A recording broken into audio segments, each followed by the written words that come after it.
You're listening to Crystal Clear English Podcast. Learn English the crystal clear way.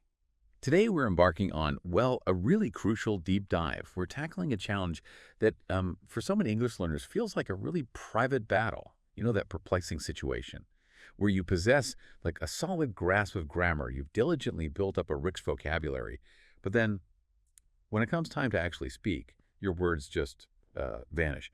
It's truly a profound disconnect, isn't it? An internal knowledge that just struggles to find its external expression. We're talking about overthinking, that relentless internal monologue that can just jam up the gears of communication. What we've observed, and this is really key, is that this isn't a deficiency in your language proficiency itself. That's what many people assume. No, you know the words. You probably know the rules quite well. This is instead a significant psychological barrier. And our mission in this deep dive is precisely that, to systematically address and dismantle these very psychological barriers. We really aim to guide you, step by conscious step, from the grip of overthinking towards genuinely confident, uninhibited English communication. Look, this isn't just about practicing more grammar drills or endlessly repeating phrases. It's really about a holistic approach, one that seamlessly integrates mental and emotional strategies with your linguistic practice, setting you up for, sustainable, lasting progress. So let's unpack this crucial topic. Let's start by truly understanding the internal landscape, the feeling of the overthinking English learner. We sometimes call it the paradox of knowing versus speaking. Imagine someone we worked with, let's call her Elena, brilliant student. She could read complex texts, ace advanced grammar tests, understand difficult academic lectures in English. Absolutely. Yet in just a casual conversation, she'd freeze. She knew the language. It was all there, but it felt locked inside. And this isn't just Elena's story. It's a common, often unspoken challenge that can lead to immense frustration. You feel like you have this full toolbox, right? But you just can't quite open the lid to use the tools when you need them most. So what's actually going on inside Elena's head, or maybe inside yours, when this happens, is what we've identified as the continuous internal monologue of overthinking. Think of it like an incessant, real-time editing process running in your mind. Before Elena could even utter a single sound, her mind would race. Is this the right tense for this situation? Should I use make or do here? Will they understand my accent? Or will I sound clumsy? This meticulous dissection of every potential word choice, every grammar rule, every little nuance of pronunciation, all happening before you speak. It just creates a bottleneck. And it leads directly to significant hesitation, those prolonged, sometimes awkward pauses, and ultimately, maybe even a painful silence that prevents true, spontaneous communication. You're so busy trying to perfect the sentence in your head that the opportunity to connect, to actually communicate, just passes you by. And what's really fascinating here, if we, connect this to the bigger picture, is that this isn't just about the mechanics of the language. Not at all. It really delves into these profound psychological obstacles. The root of this apprehension often lies in underlying issues like anxiety, embarrassment, and a really deep-seated apprehension of making mistakes. Think about Elena's experience again. The moment she saw a speaking opportunity, her mind wouldn't just think about grammar rules. No, it would flood with emotions. What if I sound silly? What if I get it completely wrong and everyone laughs? And these aren't just fleeting thoughts, They can become ingrained, really powerful inhibitors that dictate your behavior in those moments. This often ties into what we call perfectionism, that unrelenting pursuit of flawless speech. And paradoxically, this very pursuit, this drive for perfection, actually stifles natural communication and, crucially, your progress. You become so intensely focused on avoiding any mistakes that you end up making no progress in actually speaking.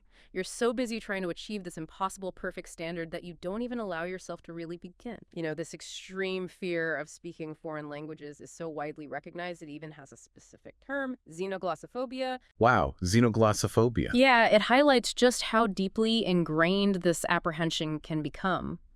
The mere thought of speaking a foreign language can trigger significant distress, maybe even physical symptoms for some people. It's not just being shy, it's a genuine internal block. That makes sense. It feels much deeper than just shyness. Exactly. And what results from this, unfortunately, is often a self-perpetuating cycle of avoidance.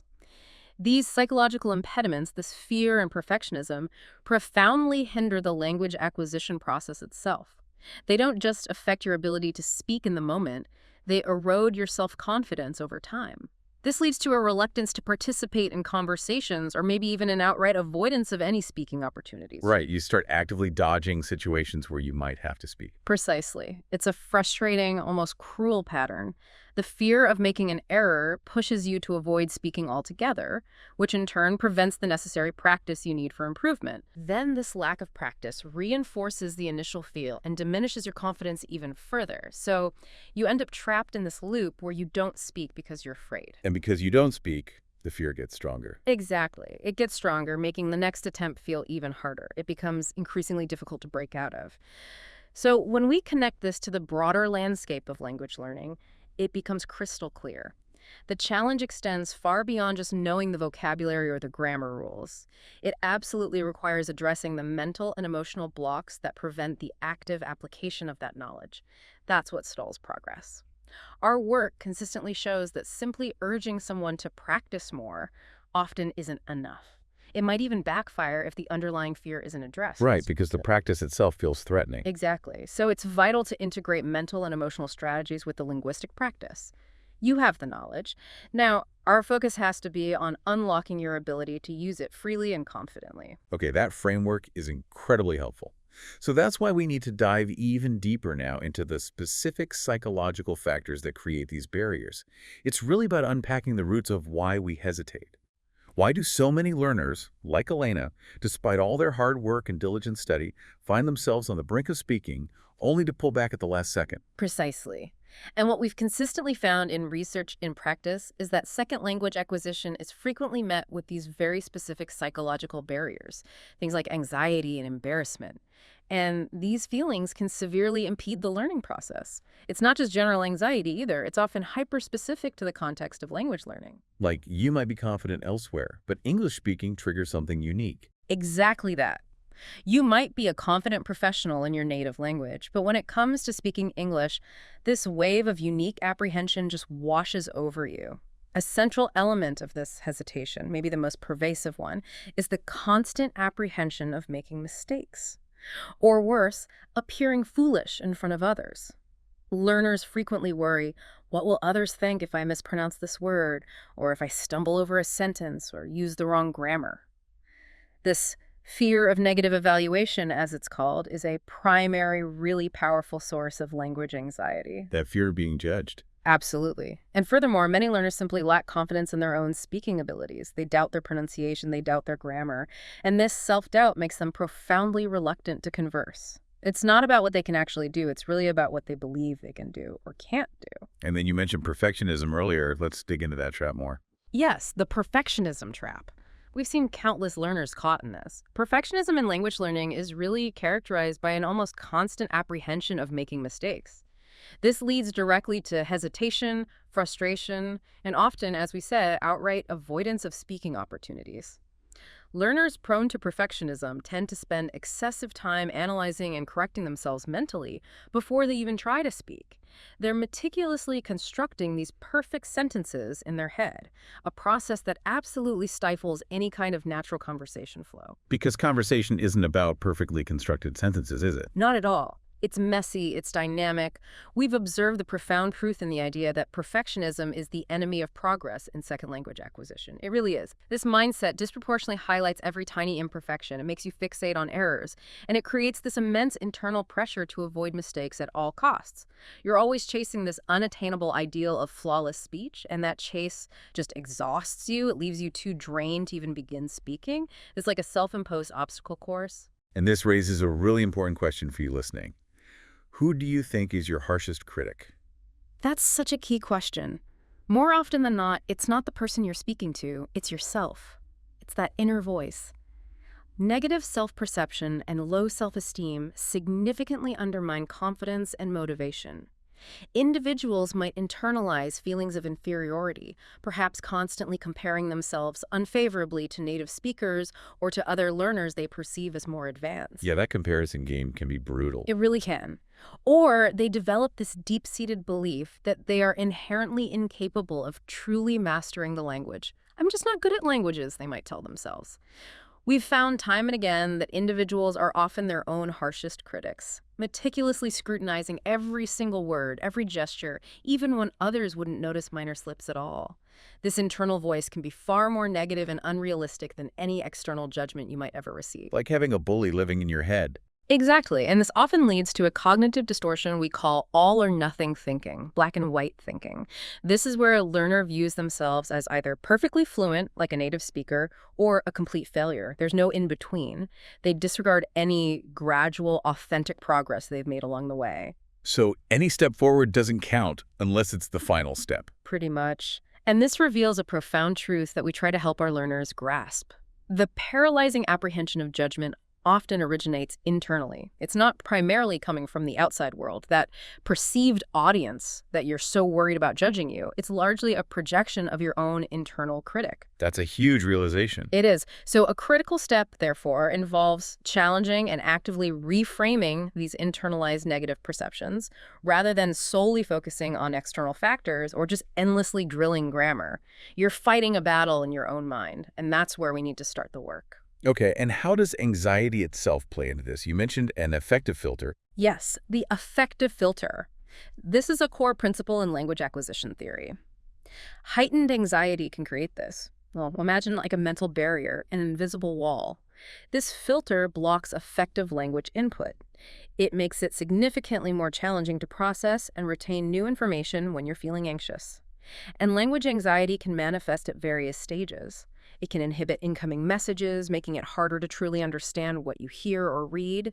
It affects how you organize and assimilate information internally, making new vocabulary or grammar points just harder to stick in your memory. And crucially, it impacts your spoken production, your output. That's where the overthinking really takes hold and freezes you. So it's not just about speaking then. It actually hinders learning too. Absolutely. This indicates that anxiety isn't just about the act of speaking. It impedes understanding and internalizing the language itself. It's like trying to learn while looking through a thick fog. Everything is muffled, unclear, and harder to grasp. And what's truly critical to understand here and why a holistic approach is needed is that these psychological barriers, the anxiety, the perfectionism, the fear of mistakes, the negative self-talk, they are not isolated issues. They are rather a tightly woven and self-reinforcing network. They feed each other. Can you give an example of how they connect? Sure. Consider this chain we've observed so many times. Perfectionism, that intense desire for flawless speech, right? That intensifies the apprehension of making mistakes. I must not make a mistake. This apprehension then escalates anxiety. What if I do make a mistake?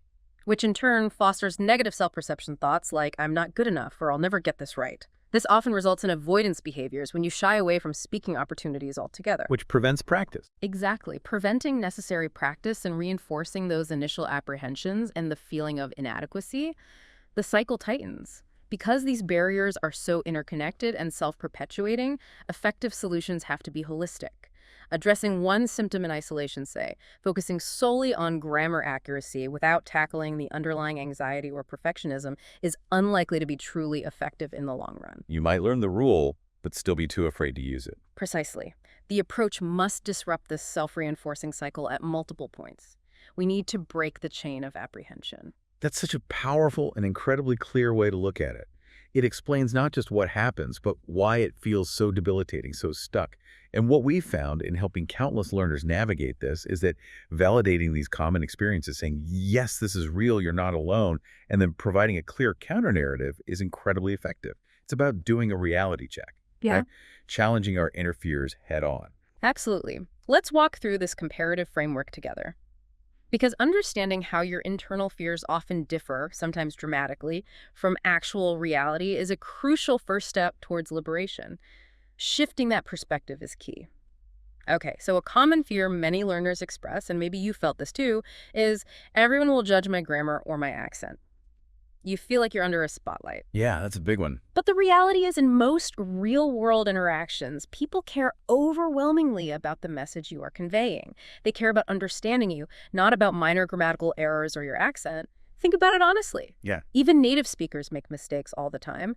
We stumble over words, we rephrase things, we use filler words like and it's normal. That's true. I do that all the time. We all do. Why this matters is profound. Your audience primarily seeks to understand your message, to connect with you, to know your thoughts and feelings. The focus should be on clarity and connection, not some unattainable ideal of linguistic perfection. They genuinely want to engage with you, not critique your every word. Okay, that's reassuring. What about the fear of looking foolish? Ah, yes, another deeply ingrained fear. I'll make a mistake and look foolish. Embarrassment is a powerful emotion, but the reality, Mistakes are not just a natural part of learning any language. They are an essential, unavoidable, and actually beneficial part of it. They are, in fact, invaluable opportunities for growth. Okay, how are they opportunities? That feels counterintuitive sometimes. Think of it this way. Errors serve as critical feedback that guides your learning. Your brain needs that feedback. Every mistake you make isn't a stumble backward, it's a stepping stone forward. It's your brain actively working to refine and strengthen its understanding of the language. Without mistakes, there's no genuine deep learning happening, it's just repetition. So mistakes are actually helping my brain learn better. Exactly, they signal where the gaps are, so your brain can focus on filling them. They're essential data points for improvement. Then there's that pervasive fear, that whisper in your ear, I need to speak perfectly. The reality is that fluency, in a practical, real-world sense, is fundamentally about being understood and communicating effectively, smoothly, and with confidence. It is not about achieving flawless accuracy in every single utterance. So fluency doesn't equal perfection. Not at all. Why this matters is simple but revolutionary for many learners. Prioritize conveying your message, your ideas, your unique perspective. Natural conversation is rarely perfect in a strict academic sense. It's dynamic, it's messy, sometimes people interrupt, they correct themselves, and that's perfectly fine. Authenticity in communication often triumphs over perceived grammatical perfection. Yeah. People respond to genuine connection. Okay, that takes some pressure off. What about comparing ourselves to others? I'm not as good as. Oh, that's an insidious one. I'm not as good as other learners, or I'll never be as good as native speakers. The reality here is truly liberating. Everyone learns at their own unique pace. Each individual's language journey is entirely unique. There is no single, correct timeline or universal benchmark for comparison. So comparing is pointless, really. It's worse than pointless. It's often harmful to your motivation. Why this matters is so fundamental for your mental well-being and sustained effort. Focus intently on your personal progress. Celebrate your own small wins, however small they seem, without comparing yourself to others. Your journey is uniquely yours, and your progress is valid and worth celebrating no matter how it aligns with someone else's path. Focus on your own lane, basically. Yeah, exactly. Focus on your own lane, your own improvement from yesterday or last week. And finally, that paralyzing fear that often accompanies overthinking. I'll forget words or freeze mid-sentence, that sudden blank moment. The reality is, this is usually a common symptom of anxiety, not an indicator of a lack of ability or poor memory. When your anxiety kicks in, your brain's resources get redirected to dealing with a perceived threat, making it harder to access vocabulary or construct sentences smoothly. It's a physiological response. So it's the anxiety causing the freezing, not that I don't know the words. Often, yes. Effective preparation, the kind we'll discuss, and specific relaxation techniques can powerfully help manage these moments. This matters because these instances aren't failures of your memory or your intelligence. They are manifestations of anxiety, and crucially, they can be managed with specific learnable strategies. You can learn to navigate these moments, not be completely controlled by them. This structured comparison is incredibly powerful. Just laying it out like that helps you see, okay, this is the fear, but here's the reality. It helps you identify your specific patterns of overthinking and immediately provides that clear counter-narrative. It really sets a positive and realistic foundation for moving forward. It's like turning on a light in a dark room, isn't it? Suddenly you see things for what they truly are, and those scary monsters under the bed turn out to be just shadows, or maybe just dust bunnies. Okay, so with this new understanding, this reality check, how do we actually begin to shift? How do we take action?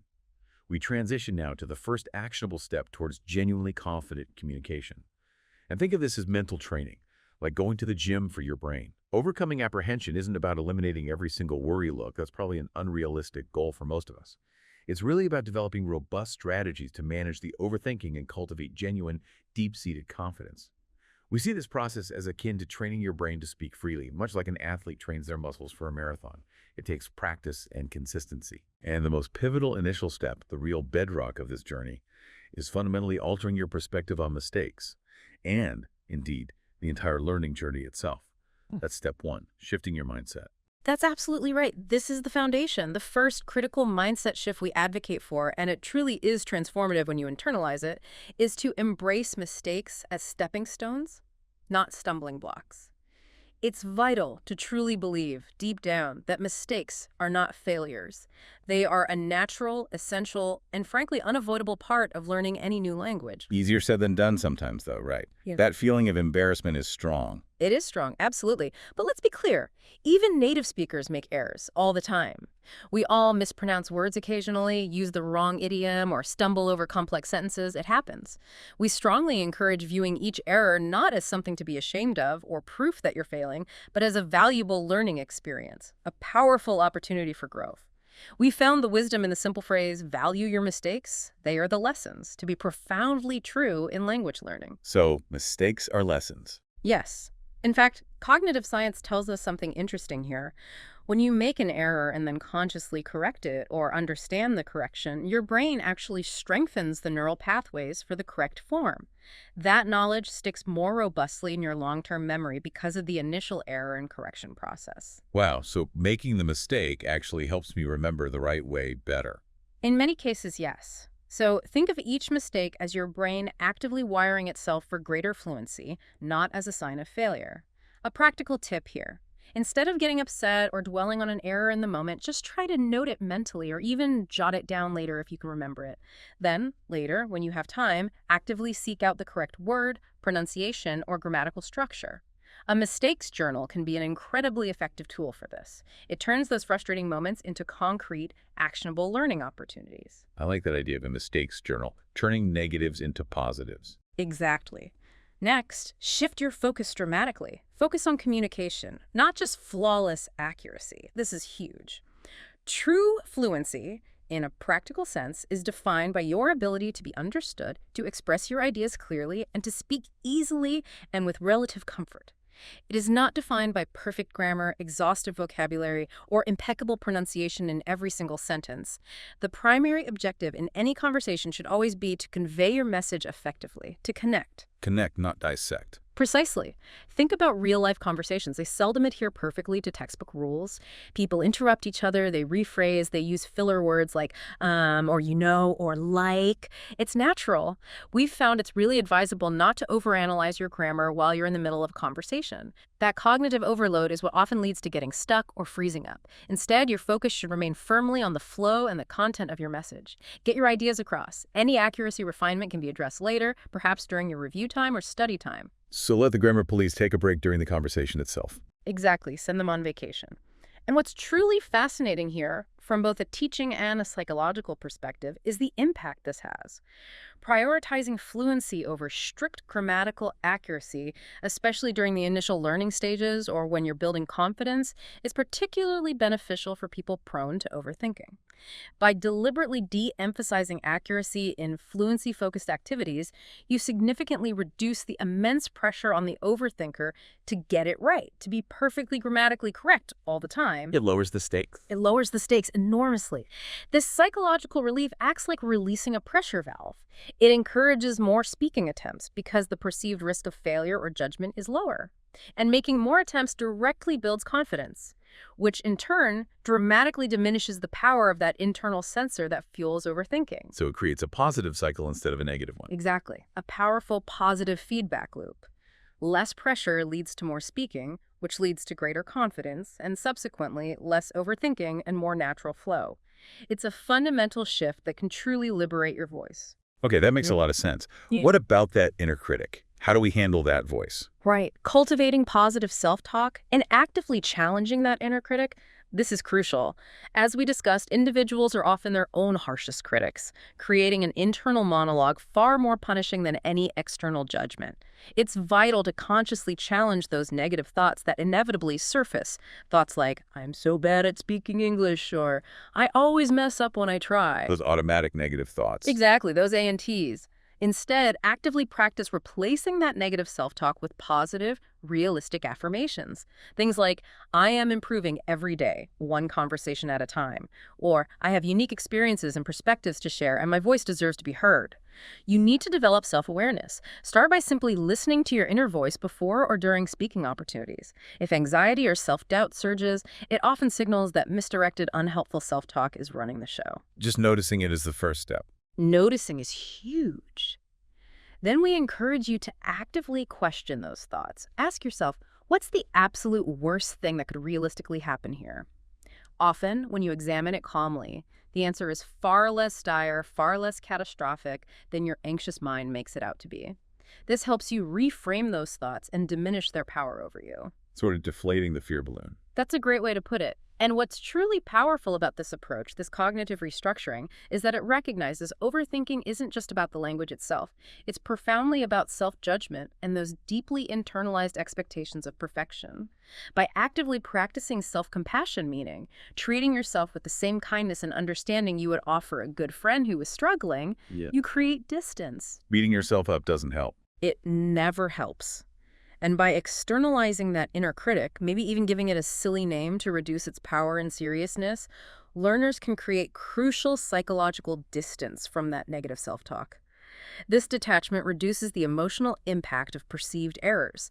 It allows for more rational processing of feedback and fosters a greater willingness to take risks, to try speaking even if it's not perfect.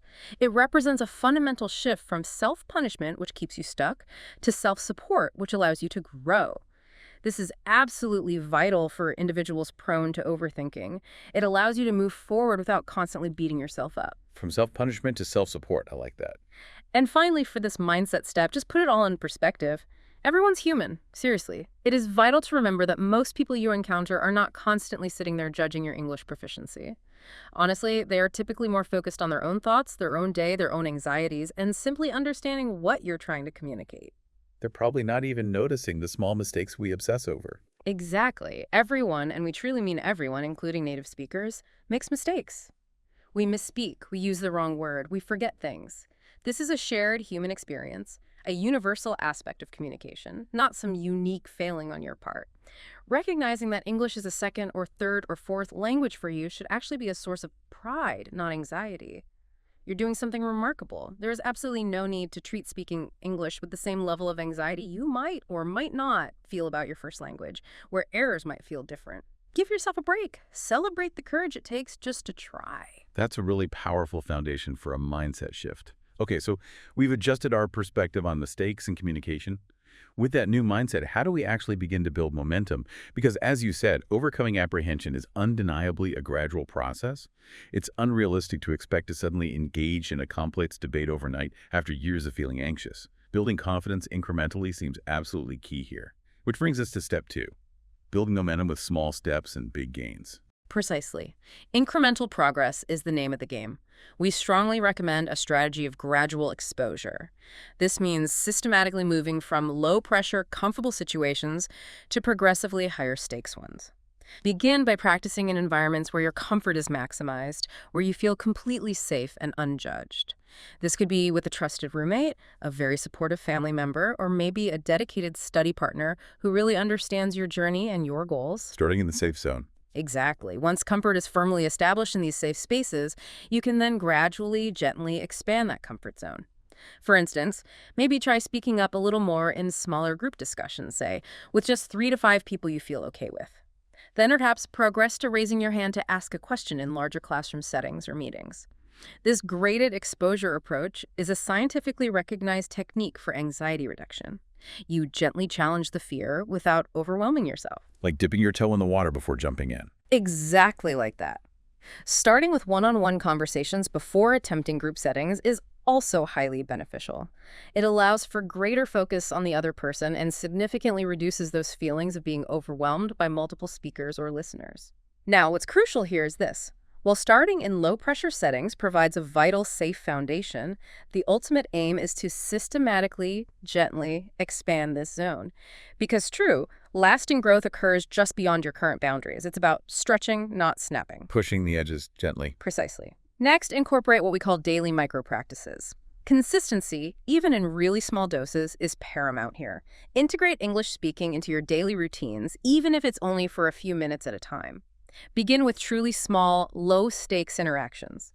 Perhaps just greeting a shopkeeper in English, ordering your coffee or tea in English, asking for simple directions on the street. Things you do anyway, just switching the language. Exactly. Or even just describing your surroundings aloud to yourself in English as you walk down the street or do chores at home. The sky is blue today. I need to buy some milk. These micro-practices build comfort and familiarity with using the language actively without feeling daunting or like a major performance. The objective isn't perfection in these tiny moments. It's simply to accumulate speaking experience. Each tiny interaction, each uttered phrase forms a small, positive deposit into your confidence bank. And these small, regular efforts add up to profound changes over time. Little drops make an ocean, right? Absolutely. And this leads us to an absolutely crucial point, especially for those prone to overthinking. Set achievable goals and actively celebrate your small wins. Break down that huge, daunting, overarching goal of becoming fluent, which is hard to define anyway, into smaller, far more manageable, and concrete tasks. So instead of thinking, I need to be perfectly fluent by next month, aim for specific, achievable achievements. Things like, this week, I will hold a 5-minute conversation with my language partner on a simple topic, or I will successfully order food in English at that new restaurant without switching back to my native language. Concrete and measurable. Exactly. And then this part is vital. Actively celebrate every achievement, no matter how minor it might seem to your inner critic. Acknowledge your progress. Give yourself credit. Acknowledging your progress, even the small steps, builds self-esteem and fuels motivation to keep going. And alongside this, it is incredibly important to avoid comparing yourself to others. We keep coming back to this, but it's critical. Each individual's journey is unique, with its own pace, its own challenges, its own history. Focusing intently on your personal improvements from the previous day, week, or month will foster far greater confidence and a profound sense of control over your own progress, rather than feeling inadequate compared to someone else. Run your own race. Run your own race. Yeah. Exactly. And for overthinkers, remember, you often perceive anything less than perfection as a complete failure due to that all or nothing thinking. So these small victories are not just helpful, they are absolutely crucial. They provide tangible, undeniable evidence of progress that your inner critic can't easily dismiss. Each small success acts as a powerful, positive reinforcement. It directly combats the negative self-perception and crippling lack of confidence that fuel the overthinking cycle. This positive feedback loop builds self-efficacy, that core belief in your own ability to succeed, making you more willing and able to take on slightly larger challenges next time. It transforms the daunting, seemingly unreachable mountain of fluency into a series of manageable, rewarding steps on a staircase you're building yourself. Building that staircase brick by brick, step by step. I love that analogy. And hey, if you're finding value in this deep dive into overcoming speaking apprehension and building that staircase, we invite you to take just a moment right now to follow and subscribe to the Crystal Clear English podcast. That way you won't miss out on more amazing insights and content designed specifically to help you on your language journey. Your support really helps us keep bringing these discussions to you. Yes, please do. Your support helps us bring more of these deep dives directly to you. Now, shall we talk about how to make your practice truly effective? Smart practice. Yes, exactly. Because we know effective practice isn't just about practicing hard, putting in the hours. It's really about practicing smart. Engaging with the language in ways that genuinely build fluency and significantly reduce that feeling of self-consciousness. This is step 3, smart practice. Precisely. Let's outline some concrete strategies for intelligent practice that can really make a difference, especially if you're prone to overthinking and getting stuck in your head. First, actively engage in fluency-focused activities. These are specifically designed to get you speaking more freely, more spontaneously, even if it's not grammatically perfect every time. The goal is flow. Okay, what kind of activities are we talking about? Well, consider role plays. Simulate real-life scenarios. Things like ordering food at a busy restaurant, checking into a hotel, handling a customer service call, or even conducting a mock job interview. Do this in structured, low-pressure settings first, perhaps with a language partner, a tutor, or a patient friend. This builds practical communication skills for specific situations and dramatically reduces the apprehension of making mistakes in the real world because you've already rehearsed it in a safe space. Like a dress rehearsal for life. Exactly. Storytelling exercises are another fantastic tool. Narrate stories based on pictures, maybe tell a story from your own personal experience, or summarize a recent news article you read. This isn't just about speaking. It really improves your ability to organize your thoughts on the fly, use descriptive language spontaneously, and enhance your overall narrative fluency. You can even try fun variations like one sentence at a time stories with a partner where you each add just one sentence to collaboratively build a narrative. This forces quick, on-the-spot thinking and creativity. That sounds fun, actually. Less pressure, too. It is fun. Small group discussions are also incredibly effective, as we mentioned, with gradual exposure. Speaking in smaller groups, say 3 to 5 individuals, significantly reduces the pressure you might feel compared to speaking in front of a large class or audience. It naturally fosters a more supportive, intimate environment where people are more likely to help each other out. We recommend starting with simple, interest-based topics, things everyone enjoys talking about, like hobbies, movies, travel, to keep the conversation flowing naturally and reduce the cognitive load of tackling complex subjects immediately. Keep it light and engaging initially. Exactly. And absolutely don't forget the power of speaking games. Incorporate fun, interactive language games into your practice. Things like Two Truths and a Lie, 20 questions, maybe charades, or board games that require description and negotiation. Games naturally lower anxiety because the focus shifts from being perfectly grammatical to simply playing, interacting, and having fun. The language becomes a tool to achieve the game's objective, not the daunting end goal itself. Making practice feel less like practice. Precisely. Now, beyond group activities, there's a wealth of powerful self-study you can do to build spontaneity and just get more comfortable hearing your own voice in English. Try audio journaling. This is simple but effective. Record yourself speaking daily, maybe about your thoughts, your feelings, describing your day, or even just reading a short passage aloud. This helps you become accustomed to the sound of your own voice in English, which can be surprisingly uncomfortable for some people initially. And it allows for completely private error making without any external judgment. You can listen back later to identify areas for improvement if you want, but the primary goal is just the act of speaking regularly. Getting used to your own English voice. Exactly. Another simple one, describe your surroundings aloud. As you go about your day, just narrate what you see and do in English. Okay, the traffic light is red now. I'm chopping onions for dinner. That dog looks friendly. This simple act forces you to think in English in real time and describe mundane actions, building everyday vocabulary and fluency almost effortlessly. Like being your own commentator. Kind of. You can also try mock interviews or soliloquies. Uh-huh. Pretend you're giving an interview about your life, your job, your hobbies, or respond aloud to an interesting article or podcast episode as if you were explaining it to an audience. This helps you practice structuring longer stretches of uninterrupted speech and organizing your thoughts coherently, which is great preparation for more formal situations like presentations or meetings. And for developing quick, on-the-spot thinking, try random word sentences. Grab a dictionary, use a random word generator app, or just pick a word you see. Then immediately try to create a meaningful sentence with it.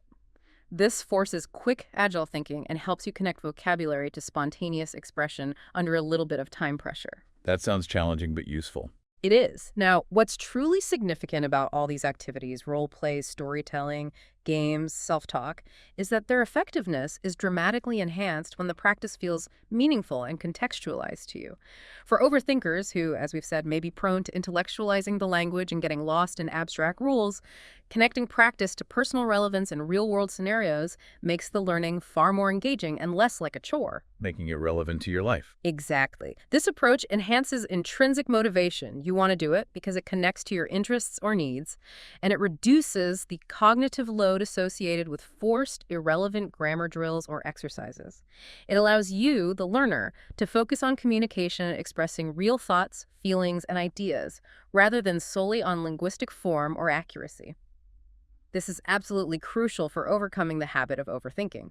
Plus, it ensures that the vocabulary and structures you learn are genuinely useful for you, making future spontaneous communication easier and much less anxiety-provoking because you've practiced using relevant language. Okay, that makes sense. Yeah. Practice things you'll actually use. Precisely.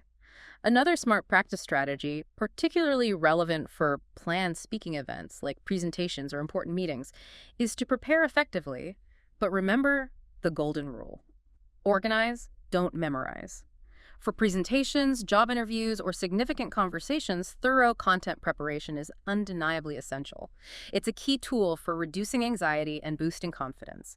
You feel more secure knowing what you want to say. Preparation reduces uncertainty. Absolutely. However, here's the crucial distinction. Instead of trying to memorize a word-for-word script, which actually increases cognitive overload, trying to recall exact phrasing under pressure, and stifles natural, flexible communication. Right, because if you forget one word, the whole thing can fall apart. Exactly. The focus should be on organizing your thoughts. Outline your main points clearly. Know your key communication goals for that interaction. Have a clear idea of how you want to begin and how you want to conclude. Familiarize yourself with the overall structure and the flow of ideas so you can fluidly recall key points and express them naturally without relying on a rigid, memorized script. Think bullet points, not paragraphs. A roadmap, not a script. Perfect analogy, a roadmap. For overthinkers, the apprehension of freezing or not knowing what to say is a very significant fear, as we discussed. Effective preparation, specifically organizing thoughts into a flexible framework rather than rigid memorization, directly addresses this apprehension. It provides a mental safety net. It allows you to shift your focus from trying to achieve perfect word retrieval to achieving effective message delivery. You know the key points you want to hit, even if the exact wording varies. This proactive anxiety management strategy empowers the overthinker to approach speaking situations with a profound sense of control and significantly reduced apprehension. You know you have a plan, a structure to fall back on. That feels much more manageable than memorization. It is. And finally, for smart practice, don't underestimate the power of leveraging English media. Immerse yourself actively to absorb natural rhythm and common phrases. Immerse yourself deeply and consistently in English movies, TV shows, music you enjoy, podcasts like this one, audiobooks. This isn't just passive entertainment, it's an incredibly effective way to practice listening comprehension and actively absorb natural language patterns, intonation, stress, and common colloquial phrases. Learning by osmosis, almost. To an extent, yes, but make it active osmosis. Pay close attention to how native speakers actually interact. Notice their rhythm, their pauses, how they use stress to emphasize points. Repeat phrases you hear them use. Observe their expressions and body language if you're watching video. This helps you sound more natural over time. And of course, utilize the wealth of language learning applications and websites available, things like BBC Learning English, Duolingo, Memrise, or watching TED Talks with transcripts. These offer structured exposure and targeted practice alongside your immersion. This isn't just passive consumption, it's active absorption of the language's natural flow and rhythm. You're training your ear and your brain to recognize and eventually replicate authentic communication patterns. Okay, so lots of smart ways to practice there. But while consistent practice definitely builds skill, we know that specific psychological techniques can directly address the root causes, the anxiety and negative thought patterns that fuel the overthinking itself. These techniques are really about transforming your inner game, aren't they? Which brings us to step 4, mastering your inner game with practical techniques. This is where we delve into powerful mind-body techniques and cognitive strategies that can profoundly shift your internal experience when facing speaking situations. First, let's talk about mindfulness and relaxation techniques for calming your nerves in the moment. Deep breathing exercises are incredibly simple, accessible anywhere, and remarkably effective. Practice deep, intentional breathing, inhaling slowly and deeply through your nose, feeling your abdomen expand, maybe holding gently for a few seconds, and then exhaling slowly and completely through your mouth. Do this for a minute or two before, or even discreetly during, speaking tasks if you feel anxiety rising. This simple act helps activate your body's relaxation response, calms your nervous system, reduces physical tension, and crucially, redirects your focus from swirling negative thoughts to the physical sensation of breathing in the present moment. It grounds you. Just focusing on the breath. Exactly. Progressive muscle relaxation is another useful technique. It involves learning to systematically tense and then consciously relax different muscle groups throughout your body, maybe starting with your toes, then feet, legs, and so on, working your way up. This helps you become much more aware of where you're holding physical tension associated with stress, often in the jaw, shoulders, neck, and then consciously release it, alleviating the physiological manifestations of anxiety that can accompany speaking apprehension. Releasing that physical tension. Yes, and visualization is a remarkably powerful tool for mental preparation. Before a challenging speaking situation, maybe a presentation, an important meeting, even just a social gathering, take a few quiet moments beforehand. Close your eyes and vividly visualize yourself interacting confidently and comfortably. See yourself contributing clearly to conversations, understanding others easily, enjoying the experience, and being well received. The more detailed and positive the visualization, the more attainable success feels, essentially programming your brain for a positive outcome. Seeing yourself succeed beforehand. Exactly. And what these techniques really highlight is the profound synergy of mind-body approaches for anxiety reduction. Language anxiety, remember, manifests both mentally, racing thoughts, negative self-talk, worry, and physiologically, physical tension, racing heart, shallow breathing, butterflies in the stomach. By addressing both aspects simultaneously, learners can achieve much more comprehensive and effective anxiety reduction than just trying to think their way out of it. Physical relaxation techniques like deep breathing can calm the immediate physiological stress response. This makes the cognitive work like identifying and challenging those irrational beliefs we talked about much more accessible and effective because your brain isn't in panic mode. Calming the body helps calm the mind. Precisely.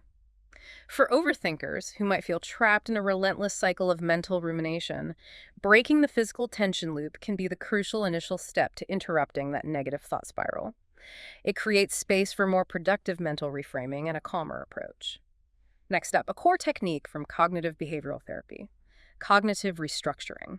This involves actively identifying, challenging, and consciously modifying those negative, unhelpful thought patterns specifically associated with your language learning and speaking experiences. You need to become an active debater against your own negative thoughts. Like fact-checking your own fears. That's a great way to put it. Fact-checking your fears. You need to spot and challenge those cognitive distortions when they pop up. For example, recognize when you're falling into all or nothing thinking, where your perception is limited to, I have to be perfectly fluent, or I'm a complete failure. Challenge this rigidity. Actively look for and appreciate the incremental progress. Acknowledge the vast middle ground between flawless and failing. Remind yourself that progress is rarely linear, it's often messy. Or watch out for catastrophizing, that tendency to immediately jump to the worst case scenario. If I make a mistake, I will be utterly humiliated. Everyone will laugh at me and think I'm stupid. Blowing things way out of proportion. Exactly. When these thoughts arise, challenge their irrationality. Ask yourself calmly, okay, what is the realistic likelihood of this catastrophic outcome actually happening? What's the most likely outcome? And even if a small mistake happens, can I handle it? This helps you realistically assess the probability and severity, which are usually far less extreme than your anxious mind predicts.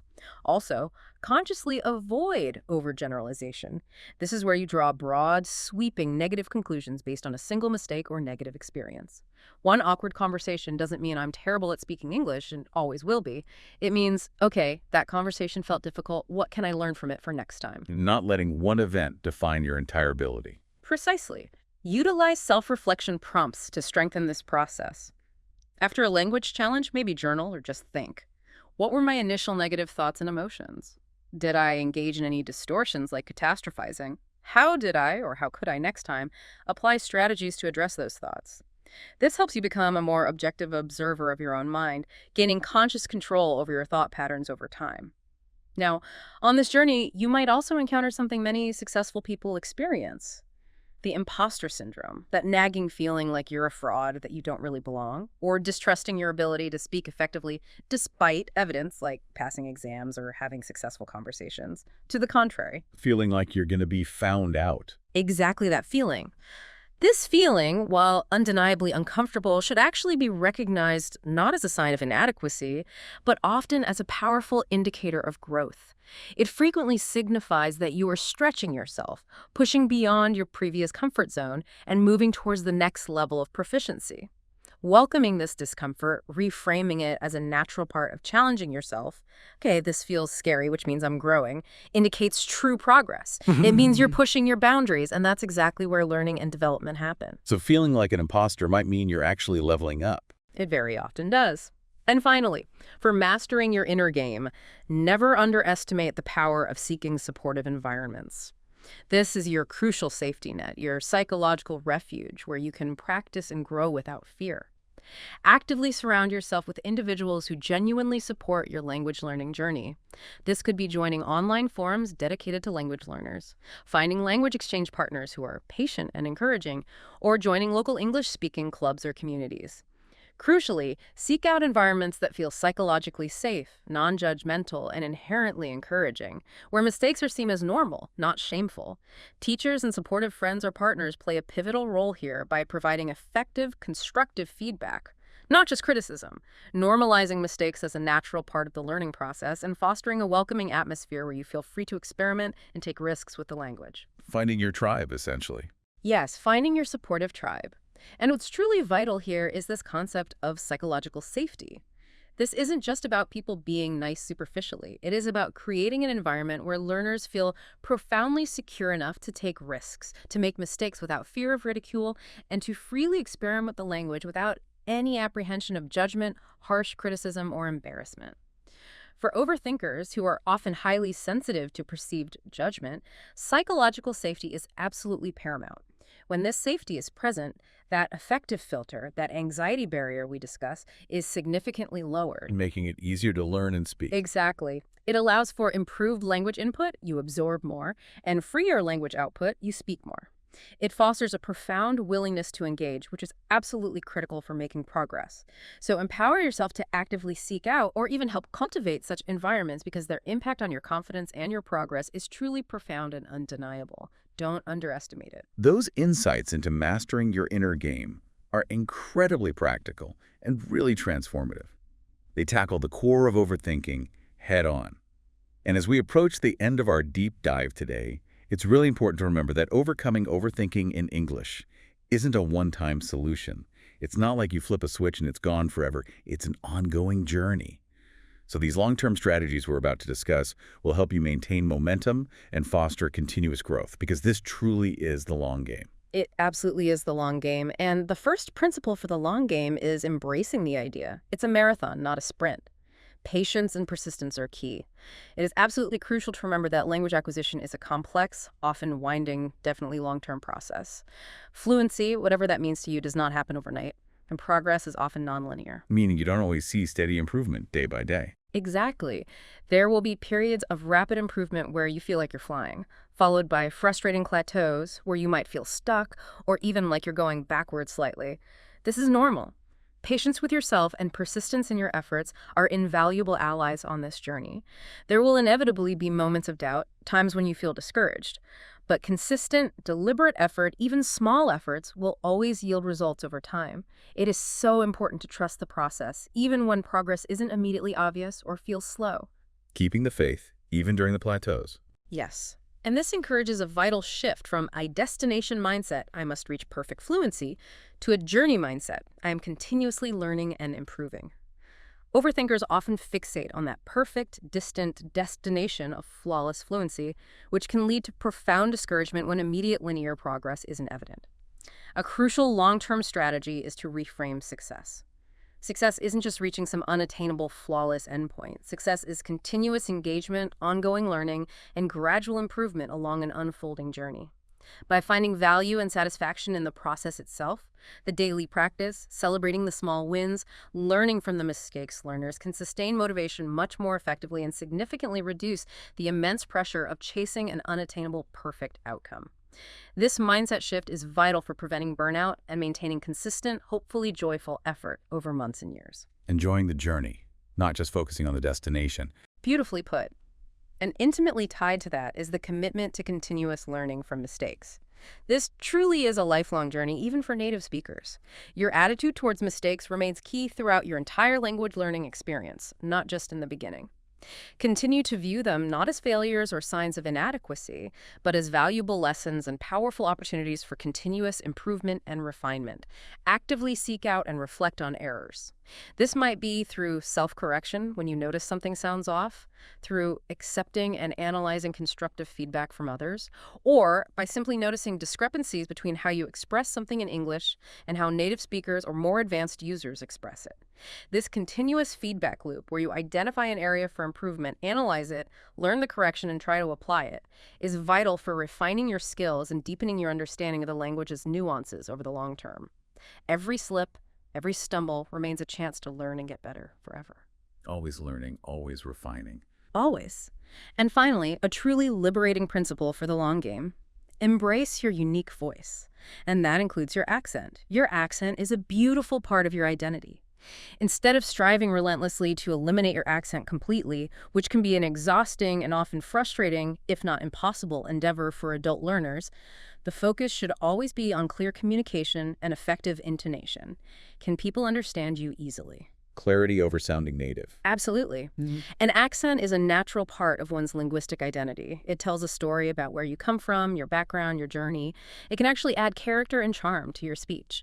Embracing your uniqueness is incredibly important. People are often drawn to authenticity and individuality, not some standardized, bland perfection that sounds like everyone else.